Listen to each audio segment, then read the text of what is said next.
So a few weeks ago, I made a response to Andy Pants Gaming's video about who killed masculinity in video games. And since then, YouTube has recommended me 2 more videos by him. So let's check them out to see if they add some clarification to his previous video. Let's start with why are video games so gay now? All right, look, if you're a mod on Reddit, you're not gonna be able to handle this video. I've gotten banned from Reddit like 10 times because I showed up and asked you homos a simple question and y'all can't answer it, so you banned me. So if you spend a lot of time on Reddit, we already know you wear women's clothes, we know your wife has a boyfriend, and we know you drive a Prius. So just click off, you're not gonna like this video. Now for the rest of you, straight dudes, giga chads, can we talk? That was a close one, but thankfully I think I've passed the requirements to continue the video. Because you see, I've never posted anything on Reddit, but I have gone there a few times to look at replies for obscure technical issues, but I think we're in the clear. Why are video games gay now? If you look at the front page of Xbox Game Pass right now, you will see what I mean. Magical delicacy. Explore an unfamiliar town and deliver tasty treats to the townsfolk. Learn new ways to traverse, discover secrets, and experience a unique witchy world. The LGBTQ crowd are satanic devil worshippers, so of course they have witches in their game. No Giga Chad would actually play this slop. We would say, get behind me, Satan, while we leave to go play Kingdom Come Deliverance and old school Rainbow Six games. So did anybody actually play this satanic dog shit game? No, of course not. It's a complete failure. You'll notice that Andy, I don't know if that's his real name or not, but I'm gonna roll with it. He's starting to push this odd Christianity angle. And I do understand why he's pushing it so much here instead of his other videos, and I'll explain that later. But throughout this video, I'm gonna be ignoring his religious comments, because if I don't, every time he says a game is satanic or evil, I'll have to be like, you have played and recommended Prototype, a game about a superpowered mass murdering villain who cares very little for human life. And if that by any chance sounds extremely badass to you, it's because it is. But it's not very Christian. Dare I say, it's a bit satanic. So let's stop pretending we're in 1692 Salem and let the witchcraft accusations go. What about Flintlock, Siege of Dawn? Girl boss, check. Black lesbian woman, check. One reviewer said this, A44 plays with the history of humanity and mythology to shape its particular world. Let me translate that last sentence for you. It probably has a bunch of men who like to dress up in women's clothes in it. The word to look out for when you see this stuff is inclusive. Inclusive is a synonym for satanic as far as I'm concerned now, because they're not actually inclusive. Are they including fundamentalist Islamic people who think homosexuality is wrong? No. Are they including Russians and Polish people who think being gay is wrong? No. Are they including Asian women with diabetes who live in Akron, Ohio? No. So it's never actually been about inclusion, because they aren't inclusive of people who disagree with them. His argument about inclusivity here just doesn't make any sense, because we already know games are trying to be as inclusive as possible to get the biggest audience possible. So why would they include characters with controversial or divisive opinions? It would completely defeat the purpose of the safe, soft mass market appeal they're going for. And these gaming companies don't want any sort of controversy attached to their products whatsoever. They will preach about inclusivity and LGBTQ rights in the West, but when the game releases in the East, they'll go ahead and remove all those LGBTQ elements. And yes, I'm looking at you, Spider-Man 2. But jumping back to Xbox for a second, it's absolutely wild to consider the state that Xbox is in right now compared to where it was 20 years ago. One of the things I always loved about Xbox is how masculine and bro-y Xbox used to be. And Xbox knows this about itself. They had games like Halo, Gears of War, the America's Army games, all the military games. Xbox even had The Rock come out when their console launched in November 2001. Microsoft knows exactly who their target market is. Straight dudes. I would also argue that Xbox still knows who their target market is today. They're just ignoring it because of ESG and BlackRock and the shadowy fuckers, the satanic strings behind all this stuff. But I'll get to that later. So Xbox is definitely aware that it's straight, heterosexual men mostly playing their games. Do you know how we know that? Just look at the games they play. These are the top 10 most played games on Xbox right now. So we can remove Minecraft and Roblox because it's definitely kids playing those, and we can remove Apex because it's mostly homosexual men playing that game. What you have left is 7 games that are definitely mostly being played by straight, normal dudes. So why? Why is Xbox forcing LGBTQ slop on us when it's so obvious that gamers are still overwhelmingly angry, straight, edgelord males? But for now, we have to address Andy's biggest problem, which is Fortnite. Because even though he's looking directly at it and it's the #1 played game across all platforms, he can't talk about it because it goes against everything he claims to stand for. Because Fortnite is a mass appeal, inclusivity focused game. The game features skins that are gay, bi, trans, and worst of all, witches.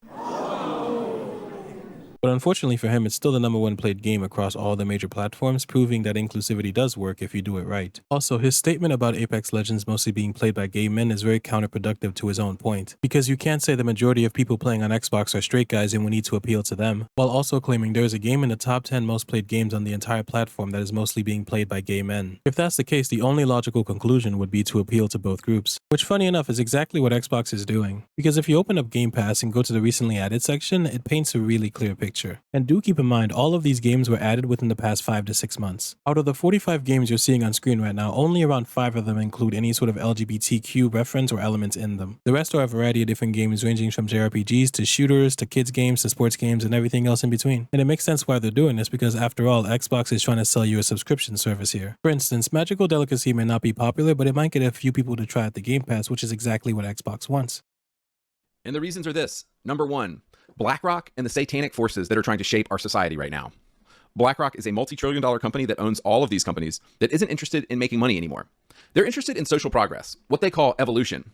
See, if they can change your buying habits to buy what they want to sell, then they will have consumers for life. In between visits to Epstein's Island, BlackRock execs talk about the destruction of individual cultures and the raising up of a new global corporatism. See, because if they can destroy your culture and blend you in with everyone else like Starbucks, then they have billions of reliable global consumers for life. I mean, if we're being 100% real right now, this is the coming of the Antichrist that was spoken of in the Bible. It's the new LGBTQ mafia. Revelations 13 says this: He required everyone, great and small, rich and poor, slave and free, to be given a mark on the right hand or on the forehead, and no one could buy or sell anything without that mark, which was either the name of the beast or the number representing his name. Dude, I will literally die before I let them put that junk on me. Amazon and Whole Foods are literally already allowing you to pay with your palm. We are not this far away from that stuff. So basically, it makes money for all these shadowy fuckers who are into child loving. It undermines culture, it attacks Christianity, and they're using the demonic LGBTQ stuff to lead the way with this stuff. But before I completely get lost in conspiracy theory land, let me get back practically to why the gay agenda is being pushed so hard in video games right now. This right here is why he's pushing the Christianity angle so hard. For some quick context, in my first response video, I pointed out that games are becoming more woke. But the reason why is because the executives and CEOs at these companies are pushing for these elements for mass appeal to maximize their profits. They're using gay people, black people, and other groups to sell their products and pretend like they actually care about anything other than money. And this right here is where Andy's biggest problem comes into play, because how do you admit that the corporations are behind these issues while still blaming the LGBTQ people? And it's very simple. The gays hate this one simple trick. All you have to say is that they're evil, satanic, and part of a cult with these greedy corporations, and voila. You have now turned human beings into monsters. They can no longer be understood because evil cannot be reasoned with. You also can't see them as victims being used for corporate profits just like the rest of us, because evil deserves neither sympathy nor empathy. But I discovered something truly shocking while doing some research for this video, and that would be less than 2% of console games have any sort of LGBTQ representation in them. And when I found this out, I was genuinely in denial, because there's no way it's only 2%. I hear about this kind of stuff every single day. I can't escape it no matter where I go. It's everywhere. But after spending hours going through Xbox's recently released and upcoming games section in the store, I've gotta say the report pretty much checks out. And you should not take my word on this. I recommend going to the Xbox store or PlayStation store and looking at the upcoming games or currently released games to see exactly what I mean. Now, the only question is, if there's such a small amount of gay in video games, then why do I keep hearing about it and seeing it? And don't you worry, Andy is about to give us that answer. Well, at least part of it. Reason number 2. Xbox and other big companies desperately need new revenue streams. Check out this revenue chart of video games from the past 50 years. Did you know that the profit of the 3 big console makers, Nintendo, Xbox, and PlayStation, has been hovering around $30 billion since 2011? Isn't that wild? So basically, Nintendo, Xbox, and PlayStation have been fighting over the same players since 2011. So this is why they're pushing the gay stuff so hard. This is why you see Flintlock and Magical Delicacy and Dungeons of Hinterberg and all this woke slop on the front page of Xbox Game Pass. Phil Spencer's gamble right now is that he can somehow capture a new audience and get a new audience to play video games. But I don't know if you've noticed, no women are picking up Xbox controllers because there's another cute indie game. No kids are picking up Xbox controllers because of cute indie games. Women, when they do game, are playing on their phones. Kids are mostly playing games on their phones, their iPads, and their PCs. My niece and nephew hate consoles and hate controllers. Sitting in front of a TV and playing a console is something solely men between the ages of 25 and 50 do. And yet Xbox seems dead set on completely ignoring this. And yes, Andy is mostly correct on this, but he's wrong about the most important part. And that is, as a market, gaming is only continuing to grow. The console wars are over. Xbox has already ported all of their games over to Steam and onto PlayStation. And PlayStation is porting most of their games over to PC as well. And the reason why they're doing this is to get the biggest possible player base. Andy would like you to believe that women are mostly playing games on their phones, but that's simply not true. Take The Sims, for instance, EA's second best-selling game series. That series has sold more copies than Need for Speed, Madden NFL, Battlefield, Medal of Honor, and everything else EA has besides FIFA. And over 60% of the people who play The Sims are female. That is a massive amount of players. That's why EA and these other publishers are pandering to them so hard, because they want a piece of that market. Both Xbox and PlayStation are no longer solely focused on their consoles. They're focused on publishing and selling games. And the shift is working. Half of the 12 million copies sold by Helldivers came from PC players. Reason number 3. Games are so gay right now because of the people working at game companies. Look at the staff photos of companies like id Software and Arcane and Activision in the 90s, and then look today, and you will see what I'm talking about. In the 90s, these companies were full of edgelords, straight dudes. This is why we got manly-ass characters like Doom Guy and Duke Nukem and Call of Duty. But today, think about who is going to college to study video games. It's all kids who are confused about their gender and into anime and wear tails to school. Young men who like to dress up as women and talk about needing a mental health day are the people who work at game companies now. Like, what the fuck? Can I have a mental health day? Man, I wish I didn't have to spend a 12-hour shift welding pieces of metal together on a 30-story building. Can I just be a homo and have a mental health day?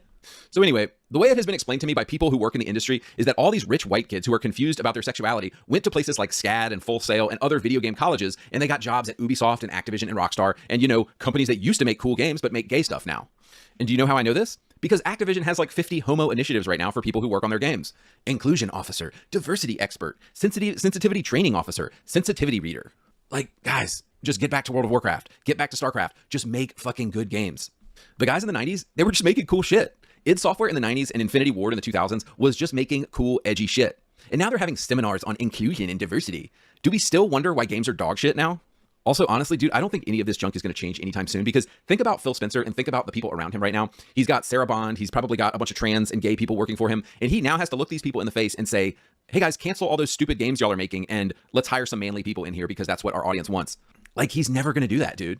Xbox and PlayStation are going to keep ramming this LGBTQ slop down our throats for a while. The reason why older games felt more unique is because they had much smaller teams. Games from back in the day typically had their entire theme, gameplay, and setting coming from the mind of one or two people. That's how you get strange games from legends like Hideo Kojima. But nowadays, a lot of AAA games are designed by committees trying to appeal to as many people as possible, losing any sense of identity in the process. And his tangent about mental health days really confused me, because I hope he realizes that the answer is yes. When these people are asking for mental health days, they aren't asking it for themselves, they're asking it for everybody. They want it to become a standard across all workspaces. Everyone should be given mental health days, especially if your job is welding metals for 12 hours a day. That is a physically and mentally draining job. And what confuses me the most is that he just talked about how BlackRock is evil. So why would he support these hardworking men destroying their minds and bodies for evil megacorporations who don't care about them? Also, incoming breaking news. Microsoft just laid off their DEI team, stating the reason why as changing business needs. So yeah, Andy was wrong about that too. And the reason he was wrong about it is because he assumes that these companies actually care about gay people, black people, or women. But in reality, these companies don't care about black or white, they only see green. Diversity and inclusion are just two checkboxes they need to fill out to get some more money, and that's about it. And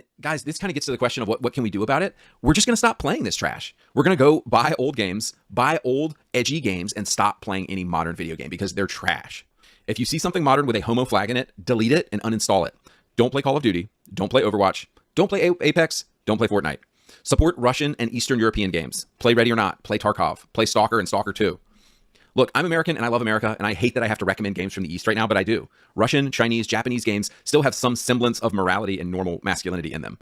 Meanwhile, anything made in Homo Sweden or Homo Germany or Homo England or Homo America is going to be gay and woke. Oh, and how could I forget Homo France? I stand corrected. He does mention Fortnite. He doesn't go into any details about it, but at least he mentions it. But sadly, his statements about where to buy your games from just do not make any sense according to his own video. Because earlier in the video, he showed an image of Biden, Putin, and other world leaders being controlled by BlackRock. Which they are, by the way. This is one of the few times where Andy's actually correct. Large investment companies like BlackRock and Vanguard hold a lot of power over world leaders both on the left and right. And it's not satanic nor occult, it's just business. Politicians are influenced by money and they have a lot of it. So him telling you to go buy games from Russia or other Eastern countries doesn't make any sense because we already know that those Eastern countries are also heavily being influenced by BlackRock. He could have said, do your own research before buying games and support independent developers with no ties to these mega corporations. But instead, he's essentially saying, don't buy games from these Western companies, they're being controlled by this evil company called BlackRock. Buy games from these Eastern companies instead, they're also being controlled by this evil corporation called BlackRock, but at least they'll give us really cool masculine men. Which honestly is completely fair as long as you're acknowledging what you're actually doing and saying. And that's it, thanks for watching. This video was supposed to cover both his Why Are Games So Gay Now and Woke